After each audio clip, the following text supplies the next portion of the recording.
Mari kita buktikan malam ini juga. Anda boleh baptis saya kalau Anda bisa menghadapi saya mengkaji tentang itu. Kita buktikan apakah kitabnya orang Kristen itu betul-betul firman Tuhan atau bukan. Iman saya jadi jaminannya Meme Kece. Malam ini Anda bisa baptis saya secara langsung live dari video. Kalau betul Anda bisa membuktikan bahwa kitabnya orang Kristen itu adalah 100% firman Tuhan. Salam satu Tuhan buat saudara-saudara Muslim. Salam beda Tuhan untuk saudara Kristen. Assalamualaikum warahmatullahi wabarakatuh. Damai sejahtera untuk kita semua. B'Shem Adonai Harahaman Harachum Hatehillah Ledonai Rabban Ha'alamin Harahaman Harachum ملك يوم هالدين أطخى عبدين أبخى مستويعين هالدريخنا الهدر هيا الشعر در خامش الأله أشار دم التالخان حسد.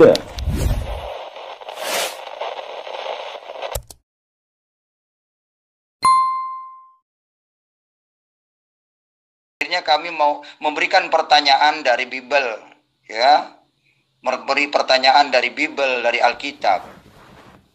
Ya, banyak orang Islam mengatakan bahwa Bible itu dipalsukan. Tapi itu hanya mulut saja yang tidak tahu kepada Bible.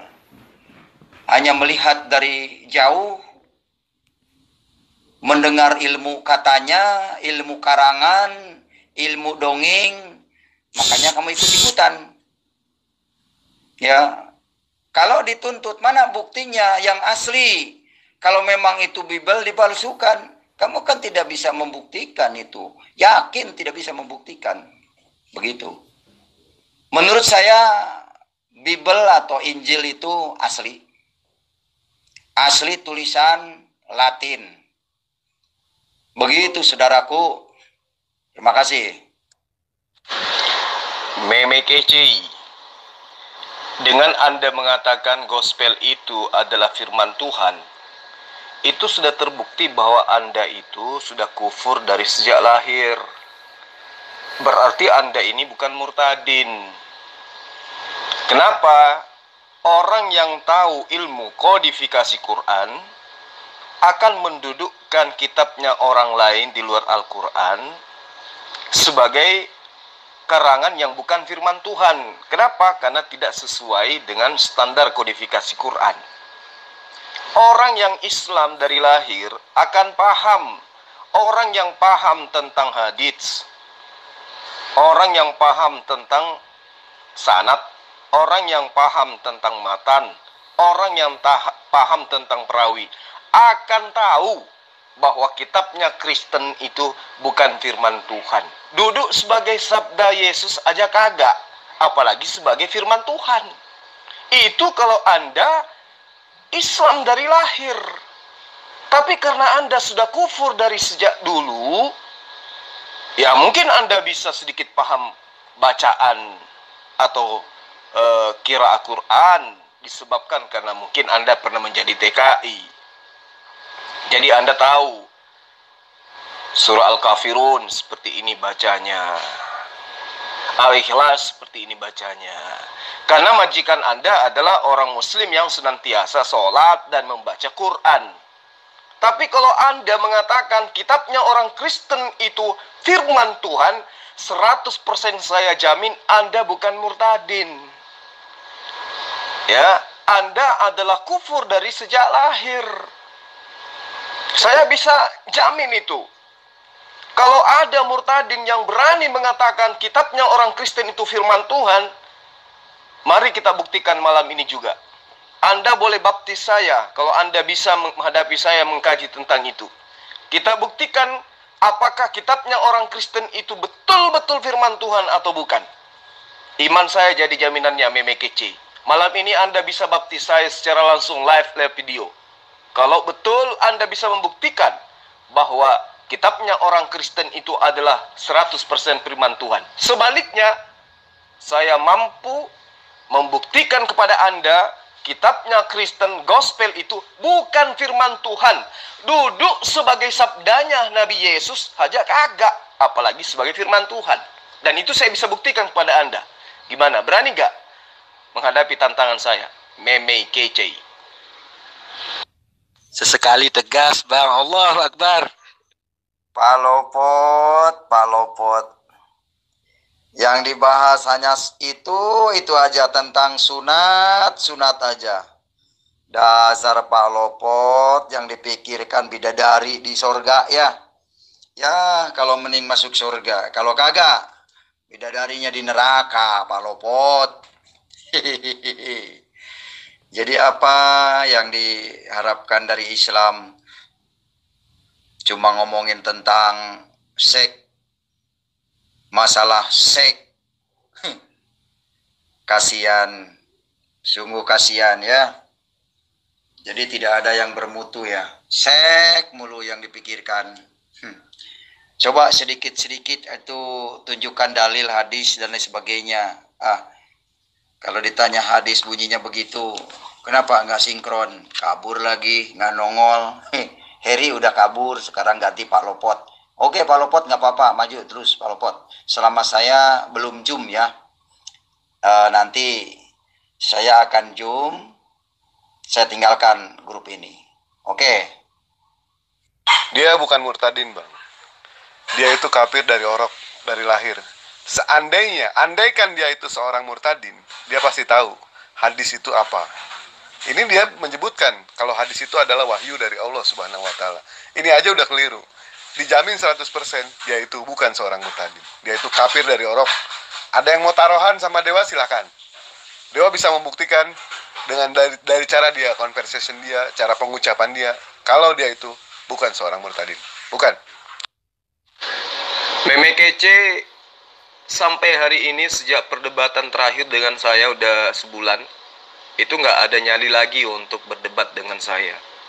Karena dia tahu bahwa Zulkifli paham betul kalau meme kece itu bukan murtadin. Meme kece itu bukan murtadin, meme kece itu orang Kristen dari lahir. Dan saya bisa buktikan itu dengan cara penjabarannya dia. Mama kece menuduh surga Islam itu ada seks bebas dan seterusnya. Mencari celah di Al-Quran, mencari nama Muhammad bin Abdullah. Ini bukti bahwa Anda itu bukan murtadin.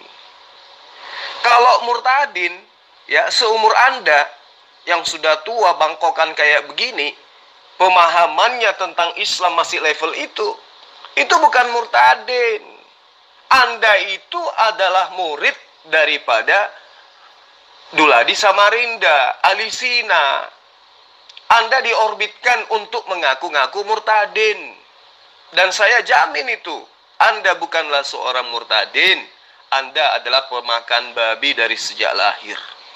Dari segi wajah, cara penyampaian, mimik mulutmu, ya, bahasa tubuhmu, itu nampak kelihatan cara menyampaikannya, cara menyampaikanmu.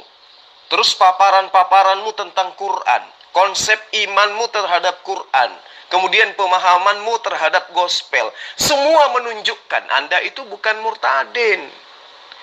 Bukan murtadin Anda itu. Kalau murtadin itu kayak Saifuddin Abraham. Nah, itu murtadnya karena ekonomi. Itu ketahuan.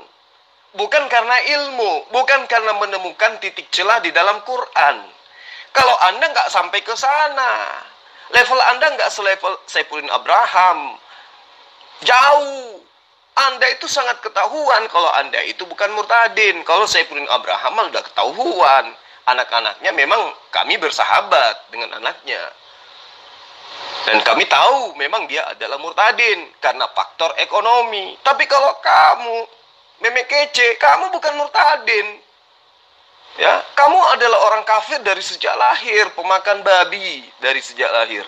Saya malah curiga Anda itu peternak babi dari kecil. Nah, untuk membuktikan kebenaran apa yang saya katakan ini, ayo hadapi saya, diskusi, jangan menghindar. Gitu loh. Kita buktikan bahwa Anda bukan murtadin. Berani enggak Anda? Umat Islam merujuk kepada hadis, dijadikan rujukan. Sementara hadis itu dikarang oleh Bukhari Muslim, yang katanya hadis itu sabda Rasulullah Shallallahu Alaihi Wasallam. Belum tentu, karena yang menulis hadis entah ngalami atau tidak pada masanya Muhammad bin Abdullah hidup. Begitu. Karena hadis mulai dibukukan setelah 90 tahun Muhammad bin Abdullah wafat, baru hadis dibukukan. Inilah yang sebenar-benarnya. Semoga saudara berpikir. Terima kasih. Nah, thank you sudah nanggapi VN saya atau tulisan saya, meskipun sifatnya ambigu. Jadi gini, saya minta Anda fokus sama saya ya, Meme Kece ya. Kita berbicara mengenai perspektif pendekatan ilmiah tentang hadis dan juga kitab yang kamu yakini sebagai firman Tuhan. Oke, Anda sudah menerangkan hadis itu sumbernya dari Rasulullah Muhammad Sallallahu Alaihi Wasallam. Maka dalam komponen-komponen ilmu hadis itu diterangkan ada tangga-tangga hadis, ada sahih, ada dhaif, ada maudhu dan seterusnya. Untuk mengetahui ini, maka seseorang Islam harus wajib mengetahui tentang sanad, matan, perawi dan seterusnya. Ini ada kaidah-kaidah ilmu yang harus dipahami tersendiri. Ada prinsip-prinsip ilmu yang harus dilakukan untuk mengetahui standarisasi mendudukkan hadis tersebut masuk dalam kategori sabda Rasulullah atau itu hanya penyampaian-penyampaian yang tidak berdasar kepada pribadi Rasulullah Muhammad SAW. Anda sudah tahu pastinya kalau Anda itu adalah seorang murtadin. Jadi saya tidak perlu menjelaskan secara terinci. Justru dengan tuduhan Anda tentang hadits ini, tanpa Anda memahami, membuktikan bahwa Anda bukan murtadin. Orang Islam itu tahu, Pak. Saya SMP itu udah belajar. Ulumul hadits saya sudah kaji. Bayangkan itu. 6 tahun saya ngaji, ya, membahas tentang hadits.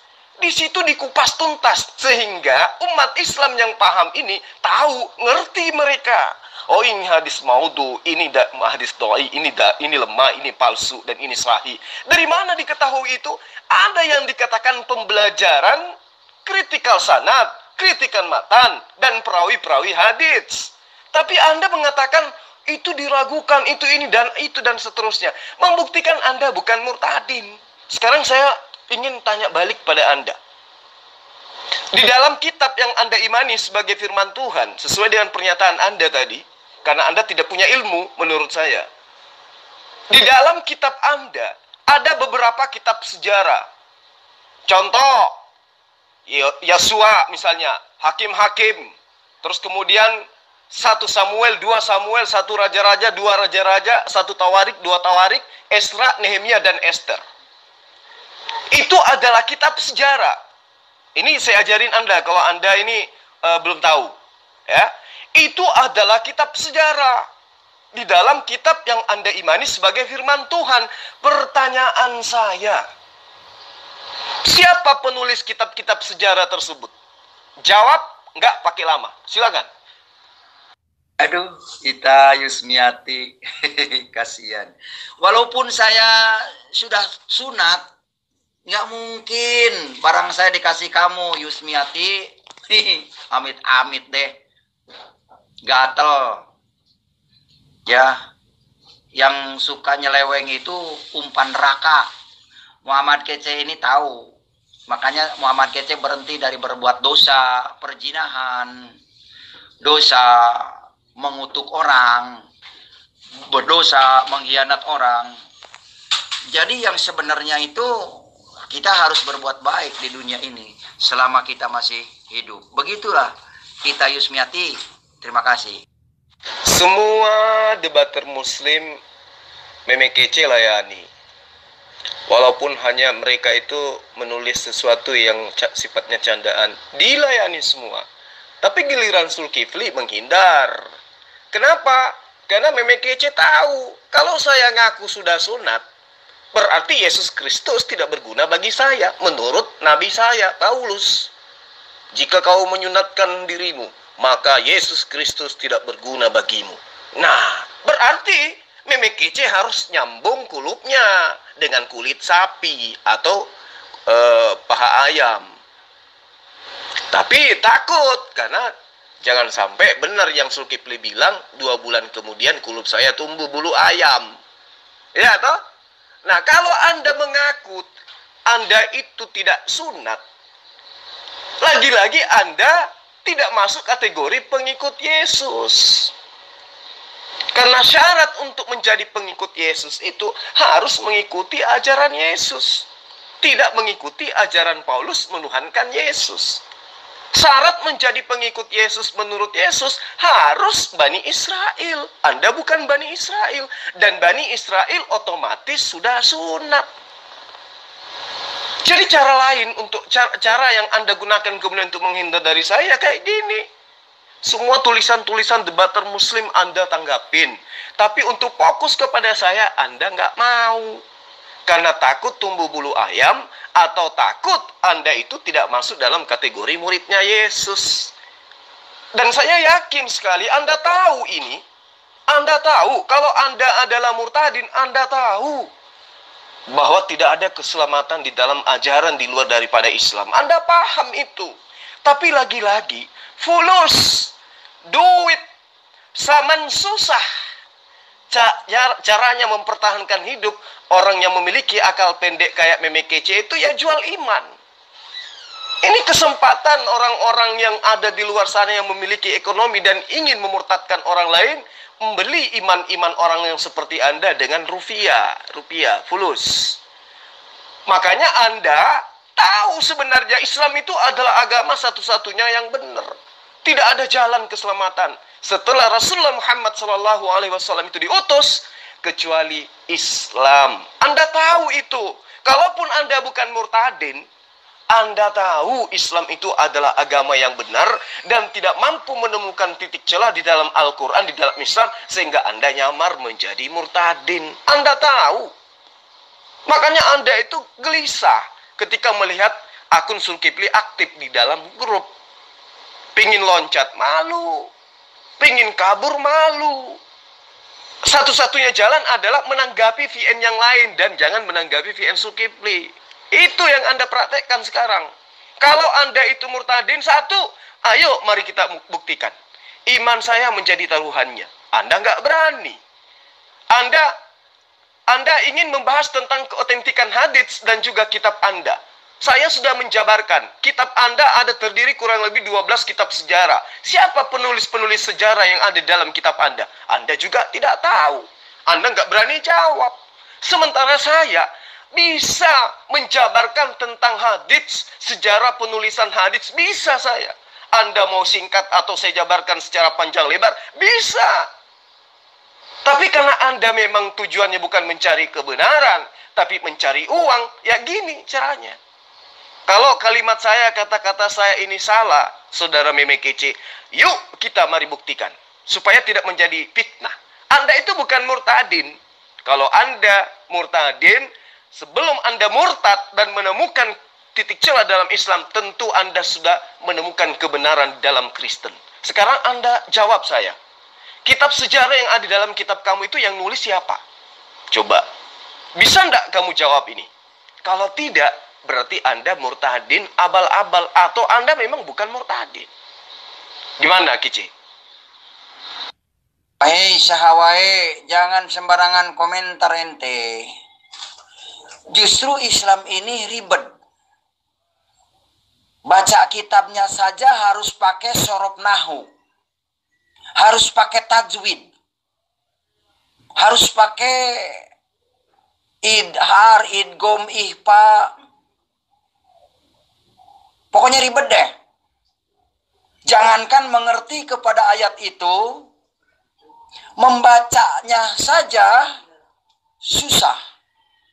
Itulah makanya Muhammad Kece meninggalkan ajaran itu.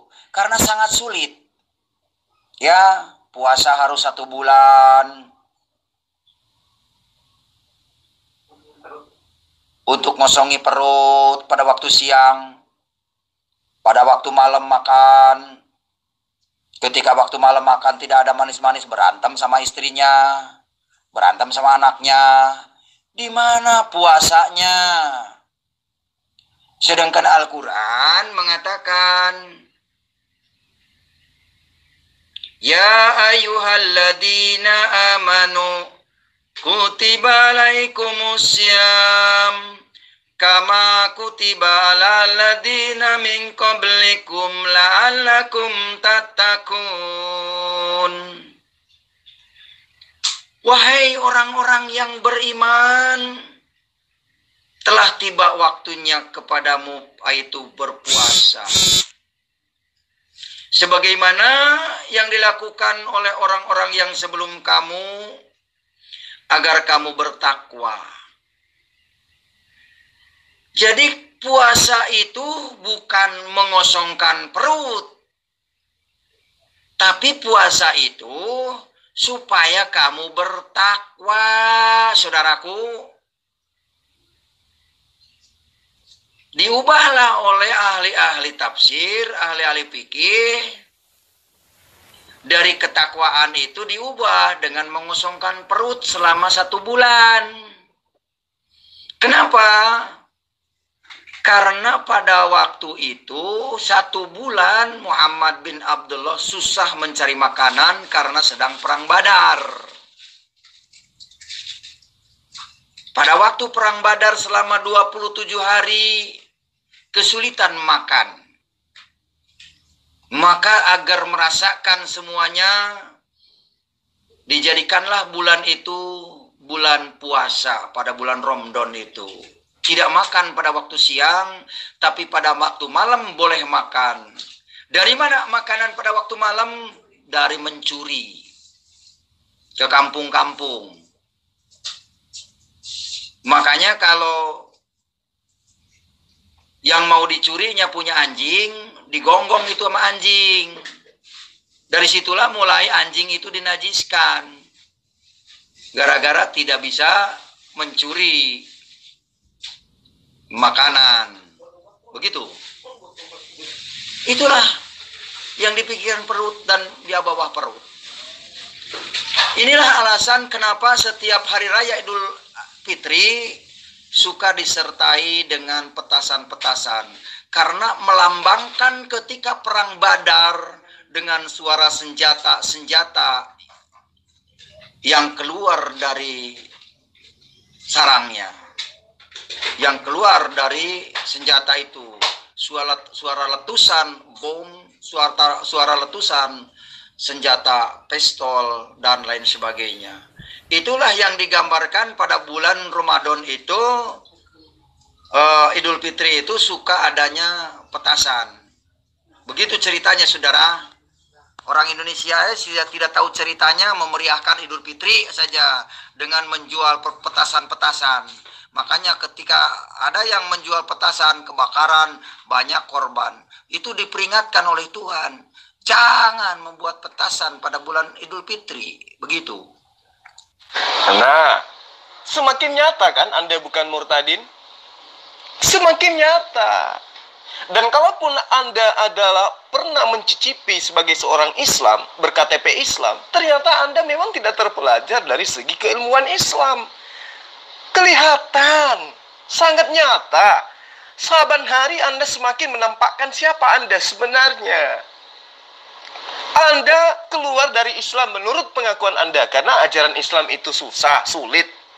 Jangankan menjabarkan, membacanya aja susah menurut Anda. Berarti udah kelihatan Anda itu Islam level apa ketika Anda Islam kemudian Anda murtad. Udah ketahuan kan? Anda sendiri yang sudah membuka aib Anda sendiri. Anda ingin menipu Allah. Sesungguhnya Allah itu maha kuasa membalas tipu daya sang penipu. Kelihatan nyata kan? Anda ingin membodohi umat Anda ingin membodohi jemaat dengan mengatakan Anda adalah murtadin yang bisa Al-Quran. Nah, sekarang Anda mengatakan itu yang membuat saya murtad. Karena Al-Quran itu sangat susah. Nah, kelihatan Anda secara langsung membuka aib Anda sendiri.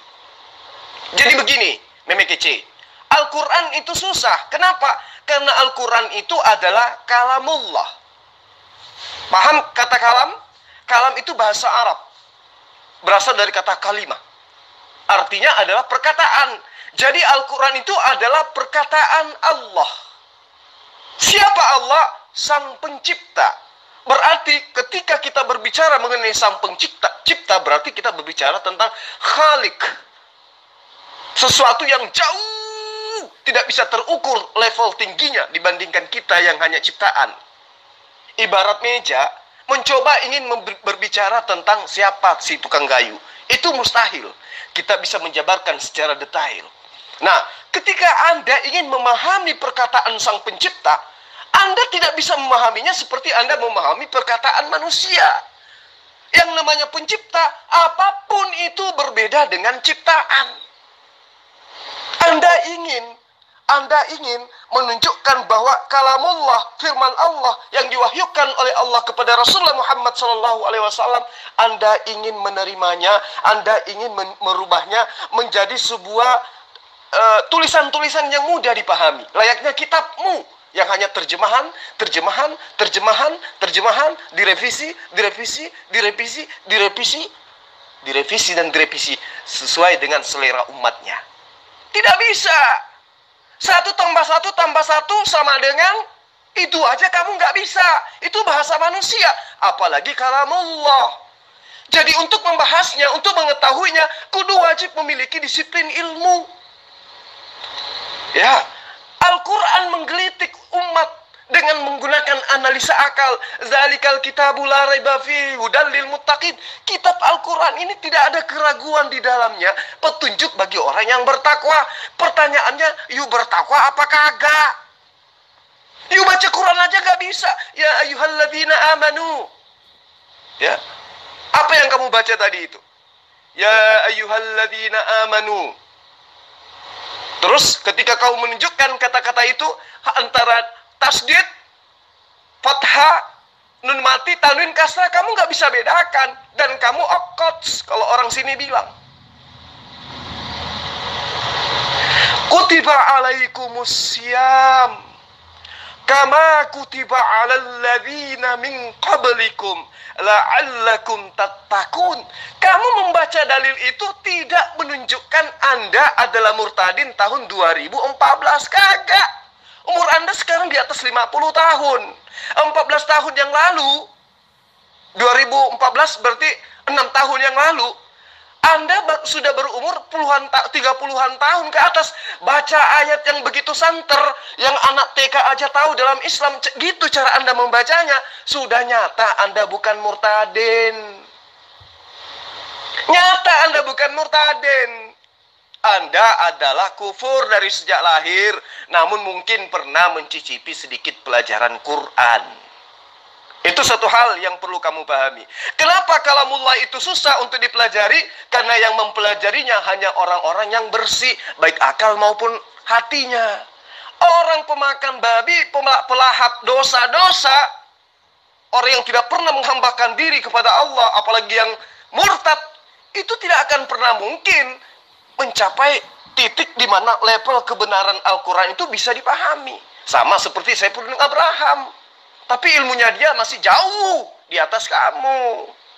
Saifuddin Abraham sampai hari ini, boleh sampaikan suara saya ini ke dia. Saifuddin Abraham sampai hari ini itu selalu menghindar dari Zulkifli dari sejak zaman FD. Tanya sama dia. Apalagi macam kamu wajar. Nah, ketika Anda mendudukkan Al-Quran sebagai hal yang sangat sulit untuk dipelajari, sehingga Anda murtad, kamu jangan lupa, kamu ditampar sama Yesus. Kalau Anda mengimani gospel itu adalah perkataan Yesus, ditampar habis-habisan sama Yesus kau. Apa hal? Matius 19 ayat 24. Yesus mengatakan, sekali lagi aku katakan, aku menyatakan kepadamu bahwa lebih mudah seekor onta melewati atau masuk ke dalam lubang jarum daripada orang kaya masuk ke dalam kerajaan Allah. Sementara you mengaku murtadin karena fulus. Kayak mana lu mau masuk surga? Yesus yang kau Tuhankan aja mengaku lebih susah onta masuk ke dalam lubang jarum. Lebih mudah onta masuk dalam lubang jarum daripada orang kaya yang murtad karena cari kehidupan ekonomi duniawi. Yesus yang mengaku, Yesus yang mengajarkan itu. Dan kalau kau imani kitab kamu itu adalah firman Tuhan, you ditampar habis sama Yesus. You murtad karena ekonomi kan? Itu pasti. Aku mengatakan kepadamu, kata Yesus, lebih mudah bagi seekor onta melewati lubang jarum daripada orang kaya masuk ke dalam surga.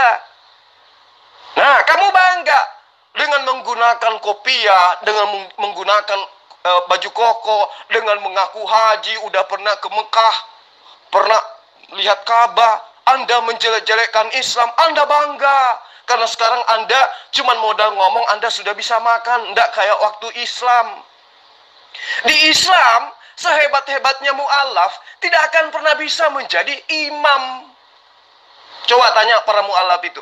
Ada nggak di antara mereka yang menjadi imam masjid besar? Ada? Nggak ada. Kenapa? Mereka mendudukkan diri mereka kepada orang-orang yang fakir ilmu. Mereka merasa tidak ada apa-apanya dibandingkan umat Islam yang Islam dari lahir. Kenapa? Sepaham-pahamnya dia Al-Quran, mereka terkendala tentang qiraat, terkendala tentang tilawah. Jadi tidak mungkin dia orang jadi mu'alaf itu mencari-cari kekayaan sehingga dia mu'alaf. Nggak mungkin. Jadi imam aja kagak bisa. Lo jadi imam mau diapain? Di situ orang nggak ada ekonomi, nggak ada digaji. Nah, kalau murtadin itu hari ini murtad, besok udah tenar dia. Bisa-bisa mengganti kedudukan seluruh pendeta yang ada di Indonesia. Murtadin-murtadin seluruh menggeser semua posisi pendeta. Mereka yang kemudian berbohong dengan mulut yang berbusa-busa menyatakan sesuatu tentang Islam dengan tidak benar.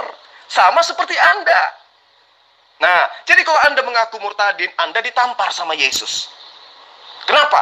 Kata Yesus, lebih mudah seekor onta masuk ke dalam lubang jarum daripada orang kaya masuk ke kerajaan Allah. Sementara Kristen itu identik dengan orang kaya. Kristen itu identik dengan orang-orang yang wow. Tapi Yesus nyata mengatakan di dalam Matius 19 ayat 24, lebih mudah bagi onta masuk ke dalam lubang jarum. Onta masuk ke dalam lubang jarum mustahil. Apalagi orang kaya. Nah, sekarang siapa yang kaya? Yang selalu bangga-banggakan. Kristen itu adalah orang kaya raya. Kristen itu menguasai perekonomian. Kristen itu menguasai. Oke, silakan. Silakan Anda dengan kekayaan Anda. Tetapi ditampar habis sama Yesus. Makanya susah. Umat Islam itu belajar abatasa butuh tahun. Belum juga dia hafal Quran berapa juz, mati, tinggal, masuk surga dia. Kenapa? Kehidupannya miskin. Karena hari-harinya disibukkan dengan hal-hal yang berkaitan dengan kerajaan Allah. Apa itu? Kalamullah. Kalau Anda tidak, udah, kamu lakukan apa saja. Kita dibebaskan dari hukum-hukum Tuhan. Kita dibebaskan dari hukum penghambaan. Nikmati sesuka hati, mati masuk surga. Itu di dalam iman Anda. Tapi apakah Yesus mengajarkan demikian? Tidak. Karena itulah saya katakan, Anda bukan murtadin. Anda bukan murtadin. Kalaupun Anda adalah murtadin, sekali lagi saya katakan, kalaupun Anda adalah murtadin, Anda adalah murtad karena ekonomi. Bukan karena menemukan titik celah di dalam Al-Quran. Bayangkan aja, pernyataan Anda sendiri tadi. Saya keluar dari Islam, meninggalkan ini karena susah. Membaca aja susah. Itu kan? Udah nyata kan Anda katakan. Kemudian Anda mencoba membaca ayat ya ayyuhalladzina amanu kutiba alaikumusiyam kama kutiba alal ladzina min qablikum la'allakum tattaqun. Tapi mat-matnya salah. Tajwidmu salah. Tanwinnya salah. Ya, menyebabkan kamu semakin hari semakin ketahuan kamu itu bukan murtadin. Tapi memang ya mungkin TKI lah, ya. Pernah di Arab sana menjadi TKI kali kamu itu. Andi muncul lagi. Tadi kemana lo? Salat maghrib. Aduh.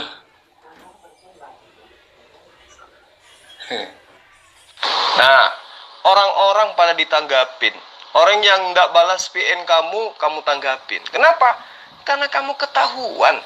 Kamu takut kulitmu tumbuh bulu ayam. Tadi Anda menjabarkan tentang hadits. Sekarang saya ajarin Anda secara singkat aja lah tentang sejarah penulisan hadits, supaya Anda tahu, supaya Anda menggunakan jurus baru.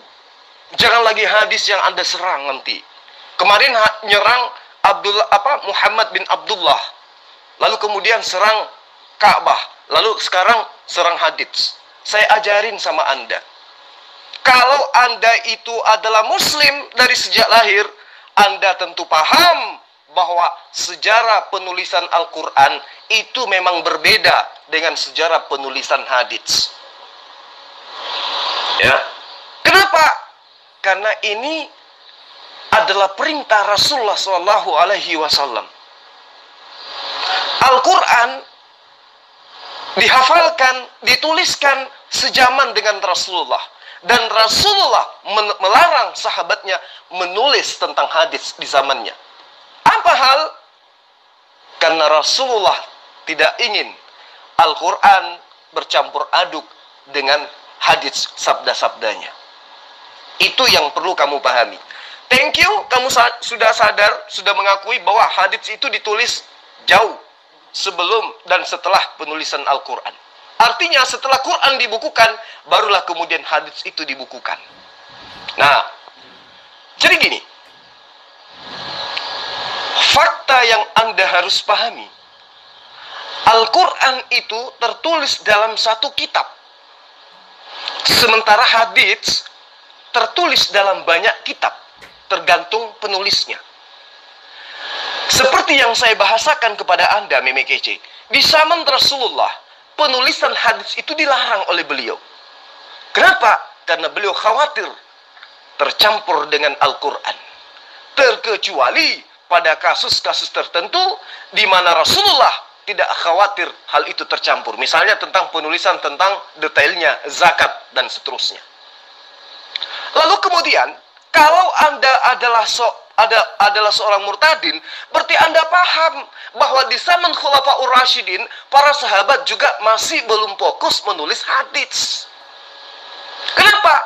Karena perhatian utama mereka adalah bagaimana mereka bisa mencurahkan semua kekuatan mereka, mencurahkan semua akal pikiran mereka, hafalan-hafalan mereka tentang Al-Quran dan penyebaran Al-Quran di pedalaman dan kepada orang-orang yang baru ingin mengenal Islam. Nah, jika kamu itu adalah seorang murtadin, maka kamu akan paham bahwa di zaman tabi'in, suasana masih mirip dengan masa sahabat. Akibatnya, mayoritas tabi'in masih enggan menuliskan hadits. Riwayat-riwayat hadits dari Nabi yang jumlahnya ribuan, bahkan puluhan ribu itu, mereka simpan rapi dalam dada mereka, dalam bentuk hafalan. Paham?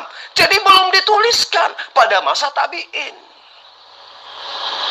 Nah, di masa tabi'in, itu kira-kira akhir abad 1 Hijriah, ya, atau awal 2 Hijriah, mulailah dirasakan kebutuhan menulis hadits. Itu kalau Anda murtadin, Anda akan pasti tahu itu, apa alasannya. Salah satunya karena banyak sahabat Nabi yang wafat. Banyak tabi'in besar yang wafat padahal mereka banyak menghafal hadits-hadits. Di samping itu, fitnah fanatisme politik dan mazhab membuat diciptakannya sejumlah hadits palsu dari arah timur Madinah. Ini yang kamu tahu, andaikan saja kamu itu murtadin, sehingga kamu tidak lagi membahas tentang hadits.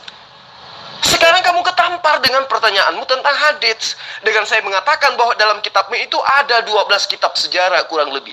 Termasuk 1 raja-raja, 2 raja-raja, 1 tawarik, 2 tawarik. Nehemia, Esther, kemudian hakim-hakim dan seterusnya. Siapa penulis-penulis kitab sejarah ini? Siapa?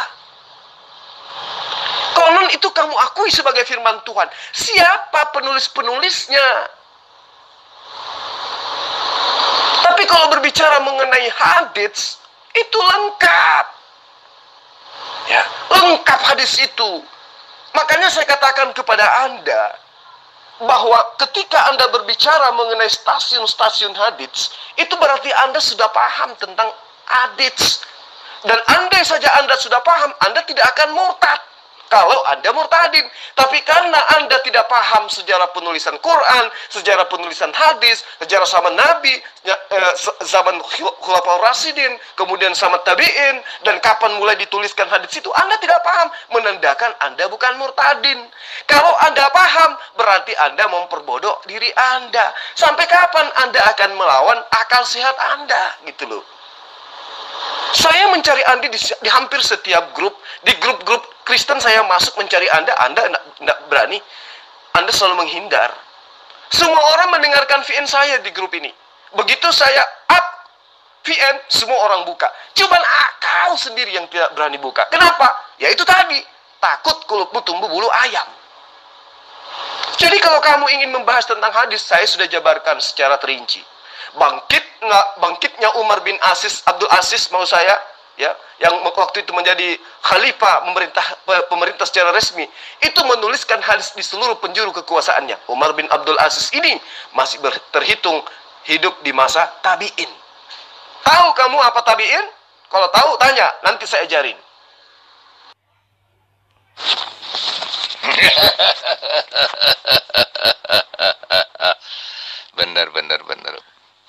Benar bang. Katanya tadi saya sebagai hamba Allah tidak mengenal Allah katanya. Itu menampar muka dia gitu. Sebetulnya menampar muka dia gitu. Adakah di kitab mereka yang mengatakan, ya, di biblos mereka gitu, ada yang mengatakan, bang, pada tahun sekian akan terjadi ini, itu akan terus fenomena ini yang terjadi itu seperti itu, persis di dalam Al-Quran. Nah baru mengatakan seperti itu bang. Berarti kalau misalkan si kece itu tidak disunat, ya berarti Yesus itu nggak berguna ya. Dia takut membahas Galatia 5 ayat 2. Takut kulupnya tumbuh bulu ayam, makanya dia nggak berani buka VN-ku. Saudara Zulkifli yang saya hormati, bicara panjang lebar, tapi tidak ada satu ayat pun yang saudara tunjukkan dan jelaskan. Jadi Muhammad Kece ini murtad karena tahu bahwa hadis itu karangan Bukhari Muslim. Bagi saudara yang belum sadar bahwa hadis itu karangan Bukhari Muslim, padahal sudah ditulis di bawahnya, pengarangnya Bukhari Muslim. Kenapa Muhammad Kece murtad?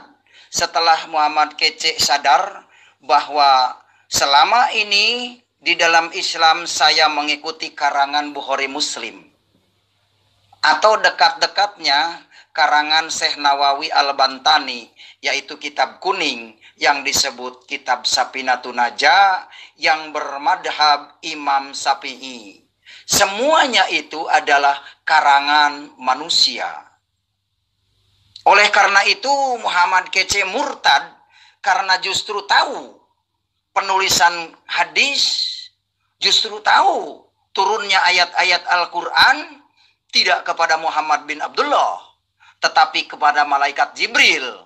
Kemudian katanya Jibril menyampaikannya kepada Muhammad bin Abdullah di Gua Hiro. Itu tidak ada satu ayat pun, ayat Quran yang dilangsungkan, diturunkan kepada Muhammad, kecuali yang diturunkan langsung kepada Muhammad tentang kawinilah istri-istri yang kamu sukai 2, 3, 4 dan pembantu yang ada di kamu. Kecuali itu langsung kepada Muhammad itu di Mekah. Nah, kalau saudara tidak tahu bahwa ayat itu langsung kepada Muhammad diturunkan, berarti saudara harus belajar lagi kepada Muhammad kece tentang Al-Quran. Ya, hadis itu ditulis 90 tahun setelah Muhammad wafat. Jadi tentu ada tambahan dan ada pengurangan di dalam hadis itu. Ada ditambah biar menarik, dikurangi biar pas, begitu. Jadi tidak murni lagi. Ya syukur sekarang Zulkifli menjelaskan, tapi apa yang Anda omongkan itu tidak satupun pendukung ayat yang benar mengenai pembicaraan saudara Zulkifli. Kemudian Anda mempertanyakan Alkitab. Anda hanya menyebutkan surat Yeremia sekian-sekian. Harusnya ayat per ayat Anda jelaskan. Saya tahu kalau Anda menjelaskan ayat Alkitab dari Yeremia, pasti Anda akan terpentok bingung sendiri. Kenapa? Karena memahami Alkitab tidak bisa dengan akal pemikiran saja, tapi harus meminta hikmat Tuhan, pembimbingan roh yang membuat firman itu sendiri. Firman Tuhan tidak bisa dimengerti oleh akal pikiran, tidak bisa dimengerti hanya akalnya saja, tapi harus dimengerti dengan hati yang bersih. Itulah firman Tuhan. Beda dengan Alkitab, hadis, bisa diakali dengan pemikiran supaya menarik. Bagaimana caranya? Itulah hadis. Karena ilmu hadis, ilmu akal dan kira-kira logika supaya orang mau mendengar. Begitu. Karena tidak ada pewahyuan kepada ahli hadis. Tidak ada pewahyuan kepada ahli hadis. Beda dengan penulis Alkitab. Dia mempunyai pewahyuan-pewahyuan. Tidak sembarangan. Jadi Alkitab ini bukan hasil hawa nafsu orang. Oleh karena itu Zulkifli berhenti saudara memplesetkan ayat-ayat Alkitab.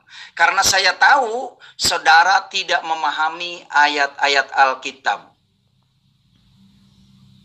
Jadi berbicara itu harus jelas dulu. Target ayat yang jadi pijakan. Jangan asal ngomong, panjang lebar, ngelantur, orang lain suruh mendengarkan ceramah Anda, sementara ceramah Anda tidak ada bijinya sama sekali. Bagaikan tong kosong dipukul nyaring bunyinya. Memang sepertinya pembicaraan Allah itu benar, tapi tidak satupun ayat yang bisa mendukung kebenaran perkataan saudara Zulkifli. Oleh karena itu, saya ingatkan saudara Zulkifli, jangan lagi mempleset-plesetkan ayat Alkitab. Belajarlah dulu ya. Memang Anda orang pinter, bisa memutar balik perkataan yang bertanya. Saya akui, Anda itu memang pinter, tapi di hadapan Tuhan Anda tidak ada apa-apanya. Ya, ingat ini Pak Zulkifli yang saya hormati, silakan ditanggapi. Anda jangan ceramah sebelah aja di kelompok Anda ya. Tolong kalau berbicara itu dukung dengan ayat, dengan surat, dengan judul ya, supaya jelas, tidak ngawur dan ngelantur. Oke? Terima kasih Pak Zulkifli. Thank you. Ya, jadi Anda sudah berani fokus sama saya. Alhamdulillah. Saya sangat bersyukur. Jadi begini, saudara Meme Kece. Anda menuntut saya menunjukkan hadits, menunjukkan ayat. Oke, sebentar saya akan tunjukkan ayat kepada Anda. Saya ingin menanggapi pernyataan-pernyataan awal Anda. antara bagaimana kemudian Anda menjabarkan penjabaran saya kemudian dengan mengatakan kamu jangan memelintir-melintir ayat di dalam kitab kami. Harusnya saya menunjukkan katamu bahwa kitab sejarah misalnya Nehemia ayat berapa dan seterusnya. Justru ini saya berikan kemudahan samamu. Kemudahan demi kemudahan untuk membuktikan bahwa kamu itu adalah orang yang paham tentang kitabmu saat sekarang ini. Dan Anda paham tentang kitab Anda ketika Anda masih Islam. Saya tanya dengan pertanyaan yang sangat sederhana. Kalau Anda mengimani kitab Anda adalah firman Tuhan, tunjukkan siapa penulis kitab Hakim-Hakim. Siapa penulis kitab 1 Samuel, 2 Samuel, 1 Raja-Raja, 2 Raja-Raja, 1 Tawarik, 2 Tawarik. Siapa penulis kitab itu? Dan tunjukkan secara detail sebagaimana saya menjabarkan tentang penulisan hadits, sejarah penulisan hadits.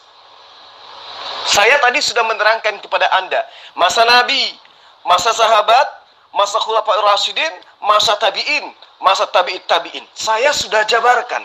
Kalau Anda orang terpelajar, maka secara nalar sehat Anda akan paham proses perjalanan hadits itu seperti apa, kemudian sampai kepada perawi. Lalu kemudian lagi-lagi Anda menjelaskan tentang bahwa hadits itu adalah karangan perawi Imam Syafi'i, Bukhari, Muslim, dan seterusnya. Ini membuktikan Anda itu bukan Islam dari sejak lahir. Masa perawi hadits Anda katakan pengarang? Padahal ulama-ulama ini adalah orang yang terkenal. Kepribadiannya, keilmuannya, sejarah hidupnya, perilaku dalam kehidupannya, dan usianya dimanfaatkan untuk apa? Semua diterangkan secara terinci di dalam sejarah. Anda tidak tahu perawi atau rawi adalah orang-orang yang menghafal hadis di seluruh dunia pada setiap zaman. Ya. Lalu kemudian perawi ini menyampaikan ke orang-orang yang ada setelahnya, yang ada generasi berikutnya. Itulah perawi hadis. Dan dengan mengetahui atau menjabarkan tentang siapa perawi ini, maka saudara akan paham hadis yang disampaikan benar atau tidak. Ini yang perlu Anda pahami. Ya, ini yang perlu Anda pahami. Ternyata Anda itu tidak ngerti apa itu perawi. Anda tidak tahu apa itu sahih dan hasan. Anda tidak tahu apa itu doif, apa itu matruk, apa itu maudhu, dan seterusnya. Kenapa? Karena Anda mengatakan perawi itu adalah pengarang hadis. Inilah bukti bahwa Anda itu bukan murtadin. Kalau murtadin pasti tahu tentang itu. Lalu kemudian Anda mengatakan Al-Quran itu bukan firman Allah dan seterusnya. Gini, saya terangkan kepada Anda kaitannya dengan hadits. Di dalam Al-Quran surah Al-Isra ayat 106, Allah berfirman, wa Qur'anan faraknahu litakra'ahu alan nasi ala muqsi wa nasalnahu tanzila. Ya, wa nazzalnahu tanzila. Ala muqsi wala muqsi wa nazzalna tanzila. Artinya apa? Ini perlu kamu pahami dengan baik. Allah berfirman, Al-Quran itu telah kami wahyukan dengan cara berangsur-angsur kepadamu, agar kamu membacakannya perlahan-lahan kepada manusia, dan kami menurunkannya bagian demi bagian. Nah, lalu kemudian yang saya terangkan kepada Anda di awal tadi, Al-Quran itu adalah kalamullah. Yang ditugasi untuk menyampaikan kepada manusia adalah orang yang dipercaya, orang yang memiliki gelar Al-Amin, orang terpercaya. Dia harus terjaga lisannya dari perkataan dusta. Sehingga apa yang terjadi kemudian? Kamu menuntut Muhammad sallallahu alaihi wasallam Ada namanya di dalam Al-Quran Muhammad bin Abdullah. Agar kitab suci Al-Quran itu diakui bahwa itu adalah asal-usulnya dari Muhammad anaknya Siti Aminah. Tapi Rasulullah Muhammad SAW sungguh telah mempraktekkan apa yang tertuang di dalam kitab Yohanes 16 ayat 7 sampai ayat 15. Bahwa sang penolong itu tidak akan berkata-kata dari mulutnya sendiri. Melainkan apa yang dikatakannya adalah apa yang didengarkan dan diperintahkan untuk ia katakan. Itulah dia. Jadi dia tidak mengakui dengan kesombongannya, Al-Quran yang firman Allah yang diwahyukan kepadaku ini adalah buatan anaknya Abdullah, adalah buatan anaknya Aminah, dan itulah aku Muhammad. Tidak. Justru Muhammad SAW ketika Al-Quran itu diturunkan secara berangsur, ketika Al-Quran itu dibacakan perlahan-lahan, beliau tidak mau penjelasannya dia tentang kalamullah itu dicatat. Gak mau dia. Kenapa? Karena para sahabat pada saat itu ada yang menghafal, ada yang mencatat. Masa itu belum ada buku seperti banyaknya buku sama seperti saat sekarang. Sehingga Rasulullah melarang, jangan kamu menulis. Jangan kau menulis hadis. Jangan kau menulis perkataan-perkataan saya selain daripada perkataan Allah. Jangan. Karena saya takut nanti bercampur aduk dengan perkataan pribadi saya dengan perkataan Allah. Makanya andai saja kamu adalah murtadin, maka engkau akan paham Al-Quran itu bahasa Arab, hadis itu bahasa Arab, tetapi apa yang terjadi terhadap muatannya?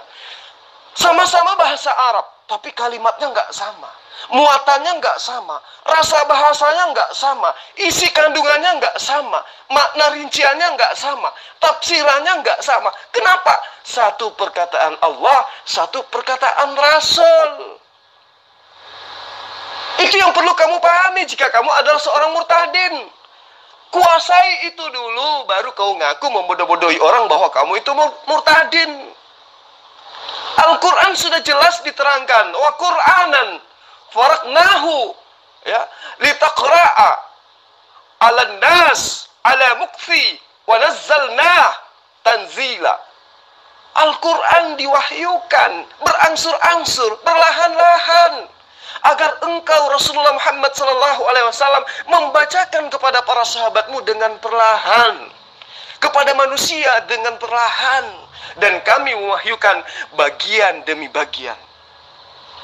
Ini menunjukkan apa? Al-Quran itu firman Allah yang tidak diwahyukan secara tergesa-gesa, agar mudah dipahami. Dan penjabarannya kemudian dijabarkan oleh Rasulullah melalui hadits. Dan saat itu belum dikatakan hadits, tapi dikatakan sebagai penjabaran, pemahaman, pengkajian, penjelasan, keterangan dari Rasulullah Muhammad sallallahu alaihi wasallam. Belakangan baru disebut hadits. Ya. Jadi Anda ini dibilang murtadin juga bukan, dibilang juga murtadin.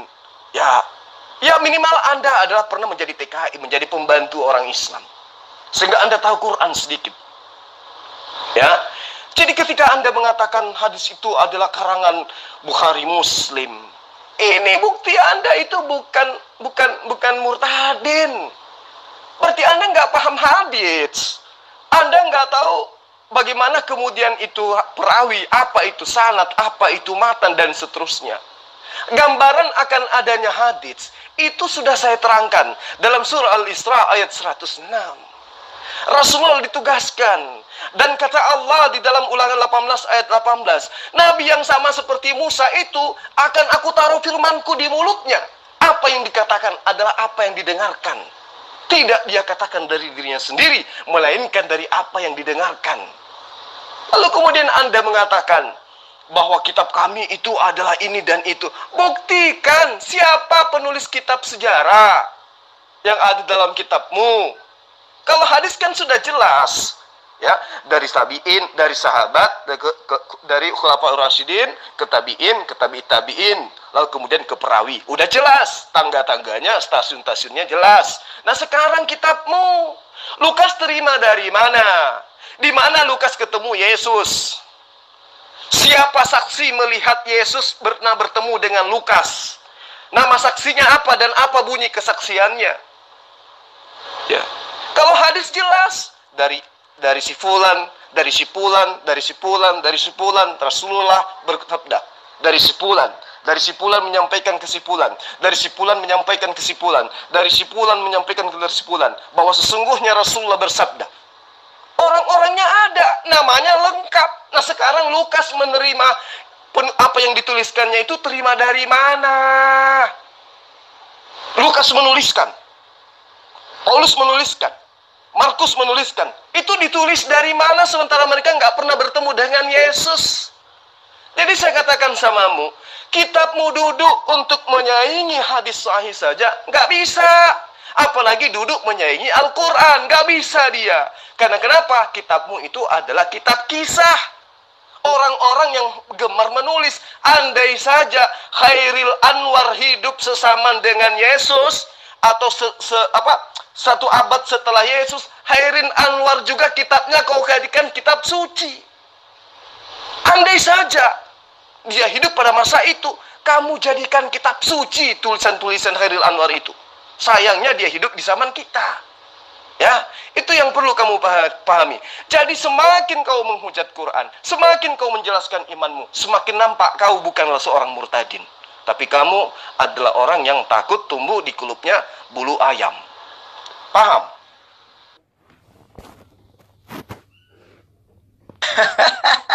Zulkifli.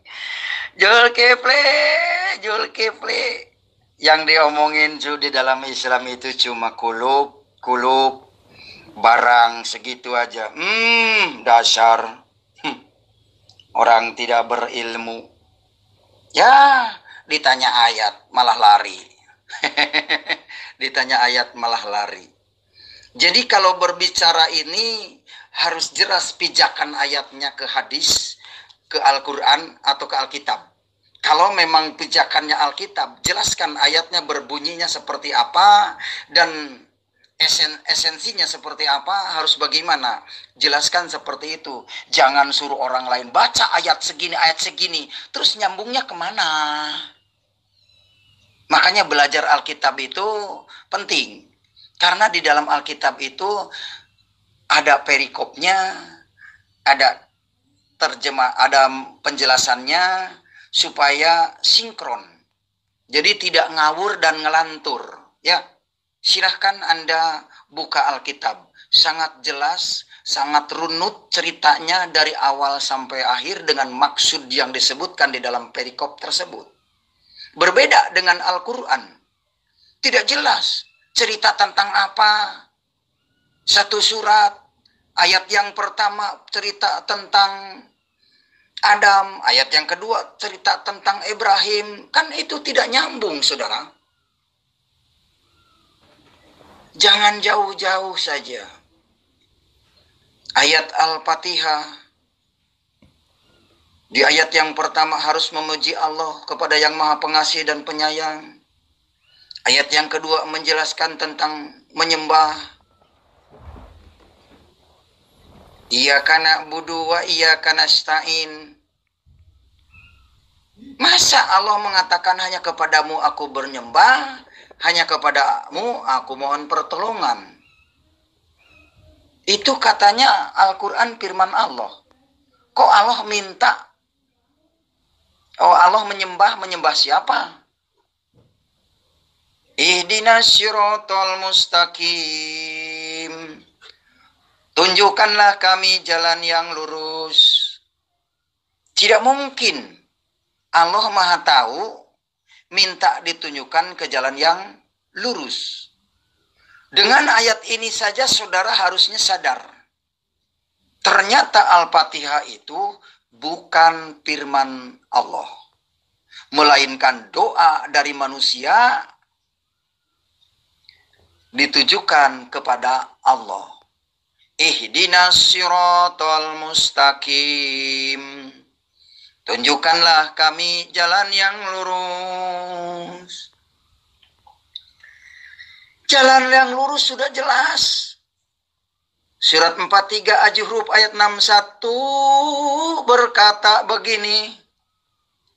Fa innahu la ilmun lisya'ati falan tamtaruna biha wa tabi'uni hada siratum mustaqim.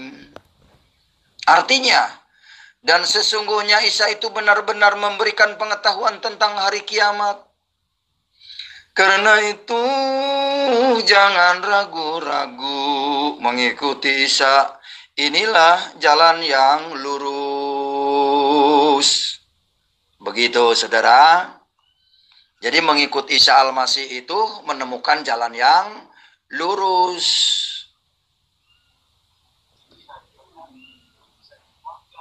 Oke, makasih. Karena sudah Zoom saya dimulai. Sampai ini dulu. Terima kasih. Tuhan Yesus memberkati. Jangan kabur dulu ente meme kece. Jangan kabur dulu. Jadi saya mengangkat tema ini bukan Anda saya anggap paham tentang pertanyaan-pertanyaan saya. Tidak. Saya sudah tahu Anda akan kabur. Pasti itu. Anda akan menghindar dari saya. Ya. Kenapa? Karena pijakan Anda dengan mengaku murtadin, dengan sedikit membahas tentang Quran, terjemahan Quran dan isi terjemahan, itu menunjukkan Anda itu bukan murtadin, tapi orang yang pernah belajar Islam, belajar Quran, belajar membaca, tapi pada poin-poin tertentu. Terbukti dari penjelasan-penjelasan Anda gitu loh. Kenapa Anda tidak mau membahas tentang kulub? Karena Anda ditampar sama Paulus. Kalau Anda adalah murtadin, berarti Anda sekarang tidak berkulub. Sementara Paulus mengatakan, sesungguhnya aku Paulus berkata kepadamu untuk berulang kali, untuk ketiga kalinya. Jikalau kamu menyunatkan dirimu, Yesus Kristus sama sekali tidak berguna bagimu. Itu kamu ditampar. Jadi supaya Yesus Kristus itu berguna bagimu, kudu wajib kulubmu itu kamu sambung dengan kulit sapi atau kulit siapa gitu. Karena nggak mungkin kamu bisa menemukan kulubmu lagi gitu ya kan. Nah, itu yang menyebabkan kamu tidak mau fokus sama aku. Kalau kamu tidak disunat, sama saja. Kalau misalnya kamu itu hanya nyamar murtadin, berarti kamu masih berkulub. Berarti kamu tidak mengikuti apa yang diajarkan oleh Yesus. Aku mengenal dombaku, dombaku mengenal aku. Mereka mendengarkan perkataanku dan mengikuti aku. Aku sunat, muridku sunat. Nah, kalau kamu itu bukan murtadin, berarti Kristen dari dulu, berarti Anda itu tidak sunat. Itu, kalau Anda tidak sunat, berarti Anda bukan murid Yesus. Nah, kalau Anda bersunat, Anda akan sesuai dengan pernyataan Paulus. Yesus tidak berguna bagi Anda. Jadi Anda bingung. Sehingga Anda mengambil kesimpulan, yang penting saya makan. Gitu loh. Lalu kemudian Anda mencoba membahas surah Al-Fatihah. Ihdinas siratal mustaqim. Tunjukkanlah kepadaku jalan yang lurus. Anda seakan-akan ingin mengajarkan bahwa Allah itu adalah makhluk. Sehingga ketika ada firman Allah yang diajarkan kepada Rasulullah Muhammad SAW dengan perantaraan kalam, Anda kemudian mengatakan Allah berkata, minta petunjuk jalan yang lurus. Anda seakan-akan mendudukkan Allah itu makhluk layaknya di dalam iman mitologi Yunani yang Anda imani sekarang. Anda salah. Al-Quran itu diwahyukan untuk manusia. Sumber pewahyuannya itu adalah Allah. Berarti ikatan-ikatan aturan yang tertuang di dalamnya itu mengikat kepada manusia, bukan mengikat kepada Allah. Bagaimana kemudian Allah itu disebut sebagai penyayang pengasih? Allah menunjukkan jalan supaya manusia itu selamat. Udah dikasih tiketnya, dikasih kuncinya. Anda mau gunakan, Anda mau tinggalkan, itu terserah Anda. Ketika Allah mengatakan ihdinas siratal mustaqim, bukan berarti ayat itu untuk Allah. Bukan ayat itu diwahyukan untuk Allah, tapi Allah mewahyukan ayat itu untuk manusia. Agar manusia minta petunjuk kepada dirinya. Sama ketika kamu waktu bayi, ibumu ngajarin kamu manggil dirinya. Dengan cara apa? Dengan cara dia mengajarkan kamu memanggil ibu. Ibumu mengajarkan kamu sambil netein kamu, dia ngajarin kamu. Ayo panggil ibu nak, ayo panggil ibu nak. Ibu, ibu. Akhirnya kamu sudah pandai panggilan ibu. Karena ibumu mengajarkanmu memanggil ibu kepada dirinya. Nah, kalau analisamu ini digunakan kepada analisa yang ibu menyusui anaknya, kepada ibu mana lagi dia memanggil, sementara dia sedang berbicara kepada anaknya. Itu artinya ibu ini sedang mengajarkan anaknya untuk memanggil dirinya ibu. Sama ketika Rasulullah menerima perintah ini, ihdinas siratal mustaqim, berarti Allah menginginkan manusia minta petunjuk yang lurus kepada Allah. Sama, andai saja kamu itu punya akal sehat, lalu kemudian Anda mencoba untuk menipu dengan mengatakan yang bisa menunjukkan jalan yang lurus itu hanya Yesus, karena hanya Yesus yang tahu hari kiamat. Kamu pendusta. Markus 13 ayat 32, Yesus tidak nyata mengatakan, tidak seorang pun yang tahu, malaikat di surga pun tidak, saya pun tidak, hanya Bapa yang tahu tentang kiamat itu. Saya pun tidak, kata Yesus. Pengakuannya Markus 13 ayat 32. Kalau kamu mengimani kitabmu Markus ini, berarti kamu harus menggugurkan Al-Quran sesuai dengan pemahamanmu terhadap terjemahan Al-Quran yang kamu bacakan ayatnya tadi, bahwa sungguh Isa Al-Masih itu mengetahui tentang hari kiamat, mengabarkan tentang hari kiamat, menginformasikan tentang hari kiamat. Tapi Isa tidak dinyatakan mengetahui kapan kiamat. Isa, Musa, Abraham tahu semua tentang kiamat itu, bahwa kiamat itu adalah berakhirnya kehidupan di muka bumi. Tahu dia. Yesus tahu. Tapi kapan hari kiamat? Apakah Al-Quran menerangkan sungguh Isa itu mengetahui kapan terjadinya kiamat? Tidak ada di dalam Al-Quran ayat seperti itu, wahai pendusta. Tidak ada. Allah hanya menerangkan sungguh Isa itu mengabarkan tentang adanya hari kiamat. Semua juga orang mengajarkan itu. Ayah eyang saya juga mengajarkan, hai Zulkifli, sadarilah bahwa kiamat itu ada. Tapi kapan kiamatnya hanya Allah saja yang tahu. Anda mengatakan Yesus di dalam Al-Quran tahu tentang kiamat. Oh, berarti Anda lebih percaya Al-Quran daripada Markus 13 ayat 32, di mana Yesus mengaku, aku tidak tahu kiamat itu kapan. Malaikat di surga pun tidak tahu. Tidak seorang pun tahu, termasuk saya. Hanya Bapa yang di surga yang tahu kiamat itu kapan. Itu yang perlu kamu paham. Kalau Anda ingin membodoh-bodohi di jemaat sekolah minggu, mungkin. Kalau di sini jangan. Anda ditampar sama kitab Anda sendiri, itu loh. Ya. Kenapa Yesus dikatakan sebagai jalan yang lurus? Karena Yesus mengajarkan hukum Taurat. Karena Yesus mengajarkan bagaimana caranya junub. Karena Yesus mengajarkan bagaimana caranya wudhu. Karena Yesus mengajarkan bagaimana caranya sholat. Karena Yesus mengajarkan bagaimana caranya syahadat. Karena Yesus mengajarkan bagaimana caranya puasa. Karena Yesus mengajarkan bagaimana caranya bersunat. Karena Yesus mengajarkan bagaimana caranya menghambakan diri kepada Sang Pencipta. Maka Yesus disebut sebagai jalan yang lurus. Siapa yang tidak mengikuti jalannya Yesus, maka dia berada pada jalan yang bengkok. Nah, sekarang saya tanya kepada kamu. Kamu murtad, nyembah Yesus, ikut jalannya siapa kamu? Nah, kamu murtad makan babi, ikut jalannya siapa kamu? Hah? Siapa yang nunjukin jalan agar menyembah Yesus itu? Siapa yang menunjukkan jalan agar kamu mengkitabkan karangan-karangan orang yang tidak dikenal itu? Siapa? Kalau saya yang menunjukkan jalan agar saya ikut kepada Muhammad adalah Yesus. Di mana Yesus perintahkan? Yohanes 16 ayat 7 sampai ayat 15. Ya, Yohanes 14 ayat 16. Kemudian di mana lagi? Kisah para Rasul 3 ayat 22 ayat 23. Di mana lagi? Hampir seluruh kitab tanah yang berbicara tentang nubuatan itu digenapi oleh Rasulullah.